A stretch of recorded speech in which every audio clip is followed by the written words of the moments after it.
Yes, bakasyon na talaga. Wow. Okay. All right. Uy. Uy, announcement na. Makinig muna tayo, announcement na eh. Mabuhay and welcome to Philippine Airlines. We care about your safety. Please stow your baggage in the overhead bins or under the seat in front of you. This is a non-smoking flight. Smoking, including electronic cigarettes, is not allowed. Thank you. Okay. Bawal di ini, bawal. Sige, butang sana ako. Excuse. Butang sana ako sa taas. Uy, kita akong tiyan.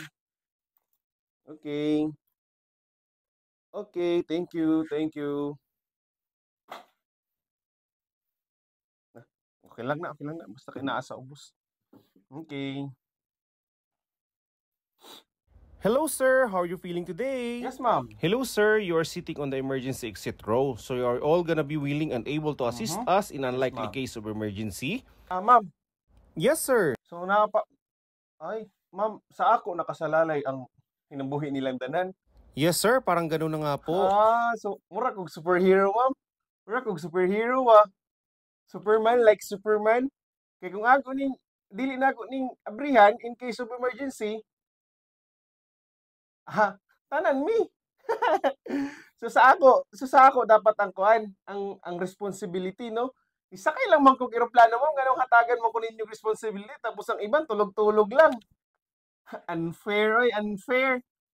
Sir, pwede naman po natin kayong ilipat ng upuan if gusto nyo po. So dapat inyo kong alagaan, ma'am.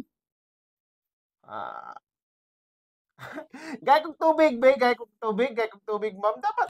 Oy, thank you grabe. Inyo kung anong kay. Siyempre sa ako nakasalalay ang inyong kinabuhi. Kaya ako mag-upgrade emergency exit door. Tubig lang kahit tagmakaon. Wow, thank you, ma'am. Usakay lang ta, baka naa pa responsibilidad. Saho mo na. Gibuwagan ra mo ko sa akong uyab karon.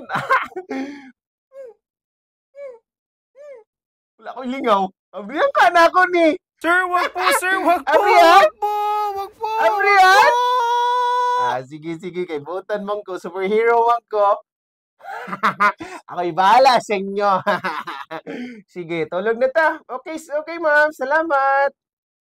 Naunsa man tong pasahero sa emergency exit ngayong kuran, oy. Kabugal-bugal man. So dapat ato ng palanggaon kay basig kalit niyang abrihang emergency exit. Patay taan ni. Tagay ninyong habol og lungguan ang ulo.